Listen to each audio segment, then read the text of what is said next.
Hello बच्चों, मेरे class में आप सभी का हार्दिक स्वागत है। आज मैं आप लोगों के समक्ष वेस्ट बंगाल काउंसिल के अंतर्गत क्लास 11 में जो पाठ्य पुस्तक पढ़ाई जाती है हिंदी साहित्य कला संस्कृति और अभिव्यक्ति को लेकर उपस्थित हूँ। क्लास 11 के बच्चों को सेकेंड सेमेस्टर के अंतर्गत दुष्यंत कुमार की एक गजल कहाँ तो तय था चिरागा हर एक घर के लिए। तो सबसे पहले हमें यह समझना होगा कि गजल है क्या। गजल जो है कविता का ही एक रूप होता है, लेकिन कविता हिंदी में लिखी जाती है, गजल उर्दू में लिखी जाती है। परंतु दुष्यंत कुमार जी ने यह गजल हिंदी में ही लिखा है। जो उनकी बोलचाल की भाषा है उसी का प्रयोग गजल लिखने में किया है। कविता में आपने देखा होगा कि कविता की जो प्रत्येक पंक्ति होती है वह एक दूसरे से जुड़ी होती है, यानी प्रत्येक पंक्ति का एक प्रसंग होता है। तो प्रसंग क्या है? ठीक उसके पहले वाली पंक्ति। यदि आप किसी कविता में से एक दो पंक्ति निकाल देंगे तो आप देखेंगे कि उस कविता का अर्थ कहीं ना कहीं अपूर्ण रह जाएगा। लेकिन गजल में ऐसा नहीं होता है। गजल में जो दो दो पंक्ति होती है और यह स्वतंत्र होती है। जैसा कि आप लोगों ने कबीरदास जी का दोहा को पढ़ा ही होगा। आप लोगों ने क्या देखा कि दोहा दो पंक्ति का होता है और प्रत्येक दो पंक्ति का दोहा अपने आप में स्वतंत्र होता है। आप किसी भी दोहे को आगे पीछे करके पढ़ सकते हैं। ठीक इसी तरह से गजल भी है। गजल में भी जो शेर है उसे आप आगे पीछे करके पढ़ सकते हैं, इससे उसके अर्थ में कोई फर्क नहीं आएगा। लेकिन कविता में यह संभव नहीं है। यदि आप कविता में ऐसा करते हैं तो कविता का अर्थ अपूर्ण रह जाएगा, लेकिन दोहा में ऐसा नहीं होता है। ठीक यही स्थिति गजल में भी है। गजल में शेर होते हैं, लेकिन इस शेर का अर्थ यहाँ पर वो बाग लाइन नहीं है। जैसे हिंदी में दो पंक्ति में दोहा लिखी जाती है, ठीक उर्दू में दो पंक्ति का शेर होता है। और गजल में हम लोग कई शेर का संग्रह देखते हैं। जैसे मोती की माला होती है। मोती की माला में आप क्या देखते हैं कि मोती की माला अगर टूट जाए तो आप आगे पीछे करके किसी भी मोती को रख सकते हैं और माला पिरो सकते हैं। ठीक उसी तरह से दोहा भी है। गजल में जो शेर होते हैं उसे आप आगे पीछे करके भी पढ़ सकते हैं, इससे उसके अर्थ में कोई फर्क नहीं आएगा, क्योंकि प्रत्येक दो पंक्ति का शेर जो होता है वह अपने आप में पूर्ण अर्थ रखता है। तो इस तरह से कविता और गजल में क्या अंतर है यह आपने समझ लिया होगा। गजल जो है कविता का ही रूप होता है, लेकिन कविता की प्रत्येक पंक्ति आपस में जुड़ी होती है, परंतु गजल में ऐसा नहीं होता है। यहाँ पर प्रत्येक दो पंक्ति स्वतंत्र होती है, इसका स्वतंत्र अर्थ होता है। यही अंतर है कविता और गजल में।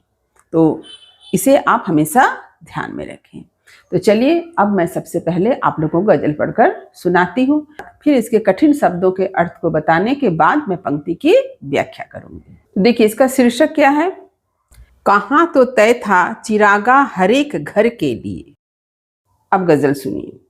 कहाँ तो तय था चिरागा हर एक घर के लिए, कहाँ चिराग मयस्सर नहीं शहर के लिए। यहाँ दरख्तों के साये में धूप लगती है, यहाँ दरख्तों के साये में धूप लगती है। चलो यहाँ से चले और उम्र भर के लिए। ना हो कमीज तो पाँवों से पेट ढक लेंगे, ना हो कमीज तो पाँवों से पेट ढक लेंगे। ये लोग कितने मुनासिब हैं इस सफर के लिए। खुदा नहीं ना सही आदमी का ख्वाब सही, खुदा नहीं ना सही आदमी का ख्वाब सही। कोई हसीन नजारा तो है नजर के लिए। वे मुतमईन है कि पत्थर पिघल नहीं सकता, वे मुतमईन है कि पत्थर पिघल नहीं सकता। मैं बेकरार हूं आवाज में असर के लिए। तेरा निजाम है सिल दे जुबान शायर की, तेरा निजाम है सिल दे जुबान शायर की। ये एहतियात जरूरी है इस बहर के लिए। जिए तो अपने बगीचे में गुलमोहर के तले, जिए तो अपने बगीचे में गुलमोहर के तले। मरे तो गैर की गलियों में गुलमोहर के लिए। तो ये है गजल। अब चलिए मैं गजल में आए हुए कठिन शब्द के अर्थ को बतलाती हूँ। आप स्क्रीन पर देखें। देखिए कठिन शब्दों के अर्थ। पहला शब्द है तय। तय का अर्थ है निश्चित। दूसरा शब्द है चिरागा। चिरागा का अर्थ क्या है? दीपक, दिया। ये खुशहाली के अर्थ में इसका प्रयोग हुआ है। हम लोग कहते हैं ना खुशी के दिए जलाना, मतलब खूब खुशहाली होना, प्रसन्नता होना। मयस्सर, मयस्सर का अर्थ है उपलब्ध। दरख्त का अर्थ है पेड़ और साए मतलब छाया। धूप, धूप क्या है? गर्मी, ताप, इस अर्थ में धूप का प्रयोग है। उम्र भर के लिए यानी हमेशा के लिए, जब हम कहते हैं ना उम्र भर के लिए चले जाएं यानी हमेशा के लिए चले जाएं। पांव का अर्थ है पैर और मुनासिब का अर्थ क्या है? उपयुक्त, सही। जैसे हम लोग कहते हैं ना यह आपके लिए मुनासिब नहीं है यानी यह आपके लिए सही नहीं है। सफर यानी यात्रा, यहाँ पर यात्रा का अर्थ क्या है? जिंदगी का सफर, जीवन यात्रा। मुतमईन, मुतमईन का अर्थ होता है विश्वस्त, आश्वस्त। पत्थर पिघलना का अर्थ है असंभव कार्य का संभव होना, क्योंकि पत्थर तो पिघलता नहीं है। तो यहाँ पर अगर कोई कहता है कि पत्थर पिघल गया, इसका मतलब क्या हुआ? असंभव कार्य का संभव हो जाना। बेकरार मतलब बेचैन। आवाज मतलब कंठ से निकलने वाली ध्वनि। विद्रोह का स्वर, क्रांति का स्वर। यहाँ पर आवाज का इस अर्थ में प्रयोग है। असर यानी प्रभाव। निजाम मतलब शासन। सिल दे, सिल दे माने बंद कर दे, रोकथाम। जैसे हम लोग कहते हैं ना कपड़ा सिलना, सिलना मतलब क्या है? कोई फटा हुआ चीज है उसको हमें बंद कर देना, उसे हम लोग कहते हैं सिल दे। जुबान यानी बोली।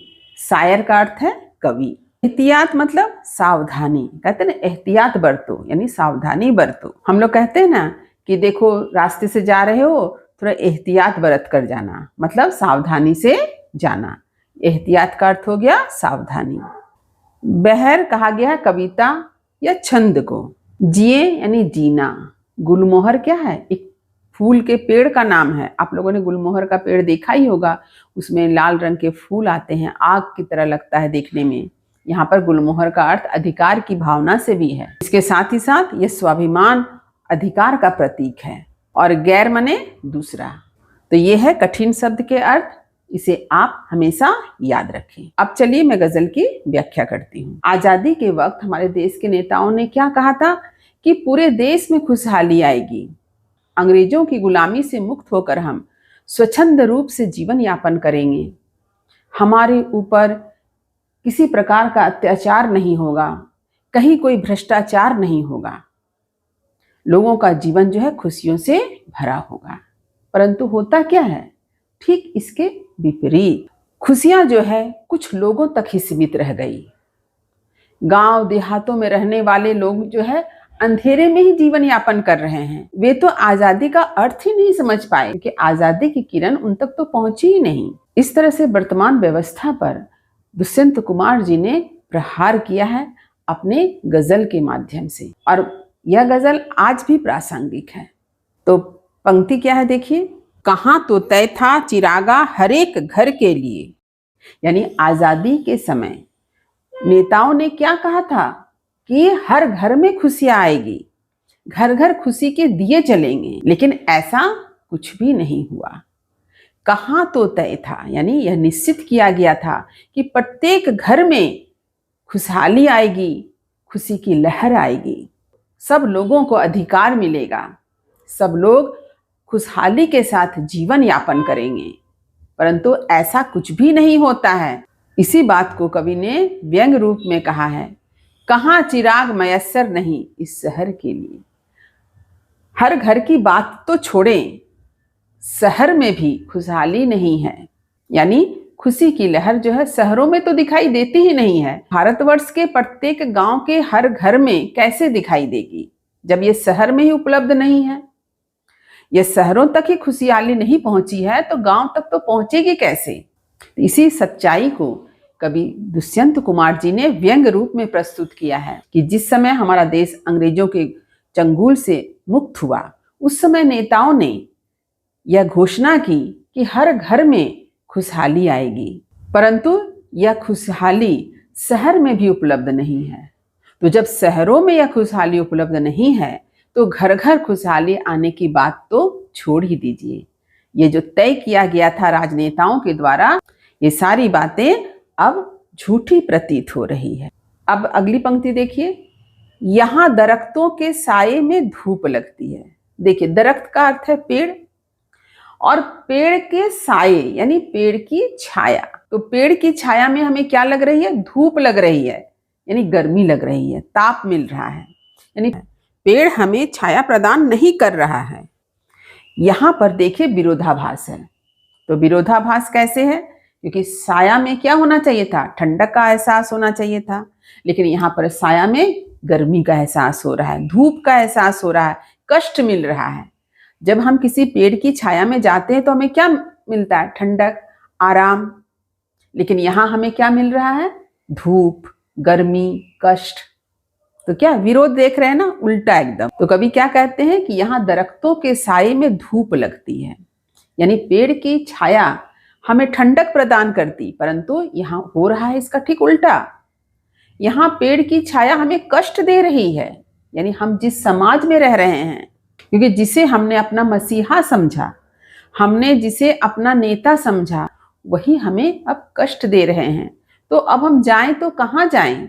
यानी जिसके भरोसे हम समाज में रह रहे थे, उन लोगों के कारण ही हमें कष्ट मिल रहा है। तो अब हम कहाँ जाएं? इसलिए कवि क्या कहते हैं? चलो यहां से चले, कि चलो अब इस समाज को छोड़कर हम चले जाएं। तो कवि क्या कहते हैं? चलो यहां से चले और उम्र भर के लिए, यानी हमेशा के लिए इस समाज को छोड़कर चले जिस समाज में हमें प्रताड़ना मिलती है, यानी हम जिसके भरोसे हैं वे ही हमें कष्ट दे रहे हैं।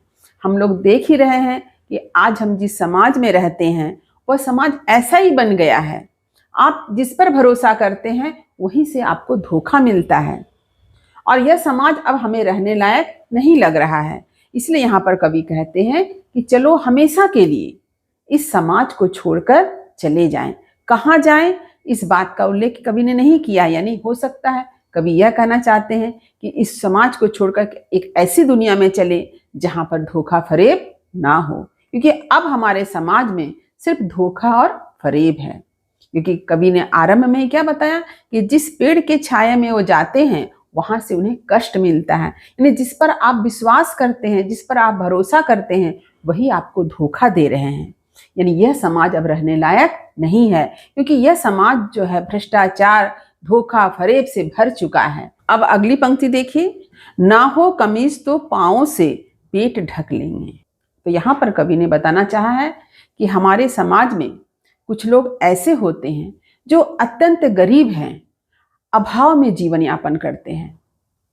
अभाव में जीते जीते उन्होंने अभाव में ही अपनी जिंदगी को गुजार लेना ही उद्देश्य बना लिया है। वे इस अभाव से लड़ना नहीं चाहते हैं, वे इस अभाव से बाहर निकलना नहीं चाहते हैं, बल्कि वे क्या करते हैं? जो कुछ उनके पास है उसी में ही संतोष कर लेते हैं और किसी तरह से अपना जीवन गुजारते हैं। जैसे यहाँ पर उन्होंने बताया है कि हमारे समाज में कुछ लोग ऐसे हैं जिनके पास पहनने के लिए कमीज नहीं है, तो वे क्या करते हैं? वे अपने पैरों को मोड़कर अपने शरीर को ढक लेते हैं। यहाँ पर कवि ने जो बात कही है, ऐसा आपने अपनी जिंदगी में भी देखा होगा कि जब हमारे पास कुछ नहीं रहता है तो हम लोग क्या करते हैं? उसका कुछ अल्टरनेट खोज लेते हैं, उसका विकल्प खोज लेते हैं। हमारे पास भी जब चादर नहीं होता तो हम लोग क्या करते हैं? पैर को सिकुड़ कर बैठ जाते हैं ना। ठंड के मौसम में देखा होगा कि घर में चादर अगर है भी तो लाने के आलस्य में कि चादर लेकर आएंगे और उसे ओढ़ कर बैठेंगे, तब तक हम लोग क्या करते हैं? पैर मोड़कर उकड़ू बैठे रहते हैं। बहुत सारे बच्चों को आपने देखा होगा कि ठंड लग रही है, वे शॉल नहीं पहनेंगे, स्वेटर नहीं पहनेंगे, लेकिन क्या करेंगे? उकड़ू बैठ के रहेंगे, अपने पाँव को मोड़े हुए रहेंगे। तो ऐसी स्थिति तो हम लोग अपने जीवन में भी देखते हैं। तो इसी सत्य को कवि ने बताया है कि यदि शरीर ढकने के लिए कमीज नहीं है तो क्या किया जा रहा है? पाँव को मोड़कर शरीर को ढक ले रहे हैं, अपने पेट को ढक ले रहे हैं। यहाँ पर सिर्फ कमीज एक उदाहरण के रूप में है। बहुत सारी चीजें जिंदगी में नहीं होती है तो मनुष्य क्या करता है? उसका विकल्प खोज लेता है। वह उस अभाव से लड़ता नहीं है, अभाव से बाहर निकलने की कोशिश नहीं करता है। ऐसे भी कुछ लोग हमारे समाज में रहते हैं। ये लोग कितने मुनासिब हैं इस सफर के लिए? तो कवि कहते हैं कि ऐसे लोग जीवन यात्रा के लिए कितने सही हैं, मुनासिब हैं, यानी ये किसी तरह से अपना जीवन गुजार लेते हैं। इन्हें किसी बात की तकलीफ नहीं होती है, क्योंकि ये हमेशा अपना विकल्प ढूंढ लेते हैं। ऐसे लोग भी हमारे समाज में रहते हैं।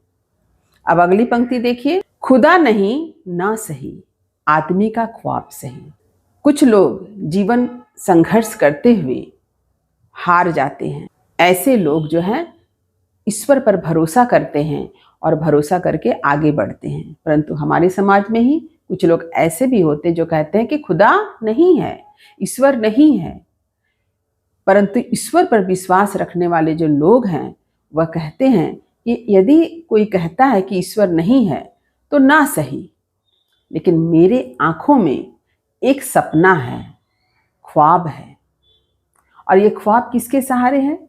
ईश्वर के ही सहारे है। ईश्वर पर भरोसा है, भले वह सपना की तरह क्यों ना हो। क्योंकि हम सब भी जब जीवन संघर्ष में हार जाते हैं तो क्या करते हैं? हारने पर भी पुनः आगे बढ़ने की कोशिश करते हैं। क्यों करते हैं? क्योंकि हम सबके हृदय में ईश्वर के प्रति एक विश्वास है। हम सब इस बात को सोचते हैं कि ईश्वर ने हमारे लिए कुछ अच्छा ही सोच के रखा है और हम यह सोचकर जीवन में आगे बढ़ते हैं। ये क्या है? सकारात्मक सोच है। लेकिन जो लोग ये कहते हैं कि भगवान नहीं है, वो नकारात्मकता की ओर आगे बढ़ते हैं।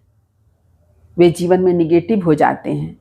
यहाँ पर कवि ने हम सबको एक पॉजिटिव एटीट्यूड अपनाने की बात कही है, सकारात्मक सोच को लेकर आगे बढ़ने की बात कही है। कोई भले यह कह दे कि भगवान नहीं है, खुदा नहीं है, तो हो सकता है नहीं है, लेकिन मेरे हृदय में उनके प्रति एक विश्वास है और इसी विश्वास को उन्होंने क्या कहा है? ख्वाब कहा है, सपना कहा है। भले ही वो सपना ही क्यों ना हो, भले ही ईश्वर को एक सपना ही क्यों ना मान लिया जाए। कोई हसीन नज़ारा तो है नज़र के लिए, तो कवि कहते हैं कि इस तरह से एक सुंदर ख्वाब, एक सुंदर सपना हमारे नज़र के लिए है, हमारी दृष्टि के लिए है। हमारी आंखों में एक सुंदर सपना तो है, यही एक सुंदर दृश्य है, सुंदर नज़ारा है। नज़ारा का अर्थ क्या होता है? दृश्य होता है। अब अगली पंक्ति देखिए, वे मुतमईन हैं कि पत्थर पिघल नहीं सकता। वे यानी बहुत सारे लोग जो हमारे समाज में रहते हैं, जो नकारात्मक सोच को लेकर रहते हैं, वे क्या सोचते हैं कि पत्थर पिघल नहीं सकता। कहने का मतलब क्या है कि असंभव कार्य को संभव नहीं बनाया जा सकता। ऐसे भी लोग हमारे समाज में हैं जो अपने चारों तरफ भ्रष्ट नीतियों के खिलाफ कुछ बोलना नहीं चाहते हैं, क्योंकि उन्हें लगता है कि ये असंभव कार्य है, वे कैसे संभव कर पाएंगे। परंतु कवि की सोच अलग है, इसलिए तो वो कवि हैं। वे क्या कहते हैं? देखिए, मैं बेकरार हूं आवाज में असर के लिए। परंतु कवि दुष्यंत जी क्या कहते हैं कि वे बेचैन हैं। किस बात के लिए बेचैन हैं? कि उनके कंठ से निकलने वाली आवाज, उनके कंठ से निकलने वाली जो ध्वनि है, उसके कंठ से निकलने वाली जो कविता है, गजल है, लोगों में असर करे, प्रभाव डाले।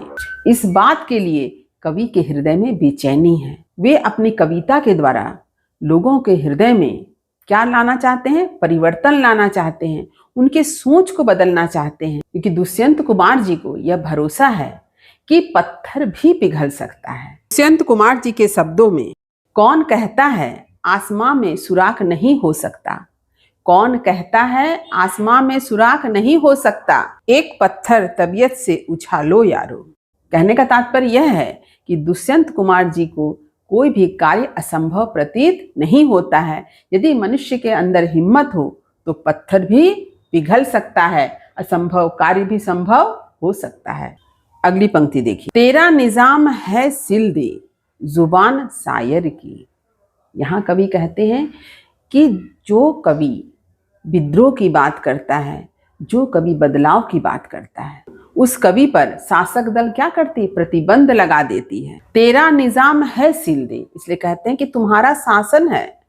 यानी जो शासक दल देश पर शासन कर रहा है, उसके लिए कहा जा रहा है कि तुम्हारा शासन है, तुम्हें यह अधिकार है कि तुम कवियों की, शायरों की आवाज को बंद कर दो, सिल दो, उसे रोक दो। आप सभी जानते हैं कि शासक दल के खिलाफ बोलने वाले की आवाज हमेशा बंद कर दी जाती है। मुंशी प्रेमचंद जी ने भी जब सोजे वतन लिखा था, तब भी यही हुआ था कि उनके सोजे वतन को पर क्या था? प्रतिबंध लगा दिया गया था।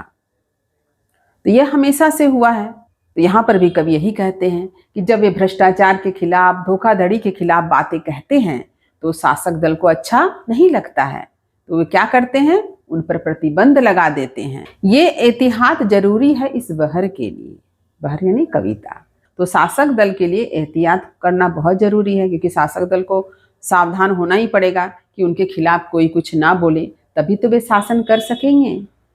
और कवि के लिए भी है कि कवि को भी सावधान होने की आवश्यकता है, तभी तो वे सावधानी पूर्वक अपनी बात को समाज के समक्ष प्रस्तुत कर सकेंगे, समाज के लोगों को जागरूक कर सकेंगे।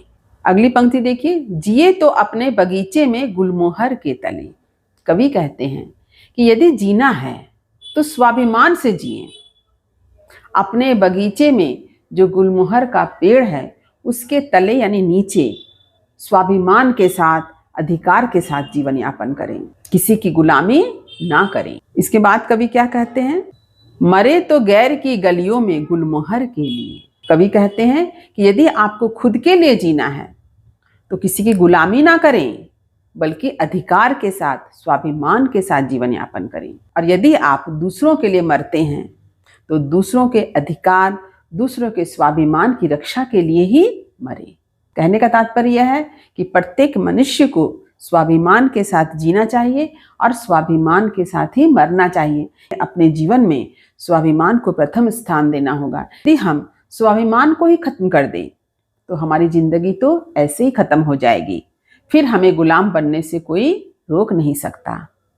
तो इसलिए प्रत्येक मनुष्य में स्वाभिमान की भावना होनी चाहिए, स्व के प्रति अभिमान और दूसरों के स्वाभिमान की रक्षा भी करनी होगी। इसी बात को कवि ने यहाँ पर स्पष्ट किया है। तो उम्मीद करती हूँ कि इस गजल का अर्थ आपने अच्छी तरह से समझ लिया होगा। यदि कहीं कुछ समझने में दिक्कत हुई हो तो कमेंट अवश्य करें। यदि आपने अच्छी तरह से समझ लिया है तो भी कमेंट जरूर करें। वीडियो को लाइक करें, सभी पढ़ने वाले विद्यार्थियों में शेयर करना ना भूलें। और जो बच्चे मेरे चैनल पर नए हैं वे चैनल को सब्सक्राइब जरूर कर लें, ताकि हर वीडियो का नोटिफिकेशन उन्हें समय समय पर मिल सके। तब तक पढ़ते रहिए, जीवन में आगे बढ़ते रहिए। मेरी शुभकामनाएं आप सभी बच्चों के साथ है। धन्यवाद।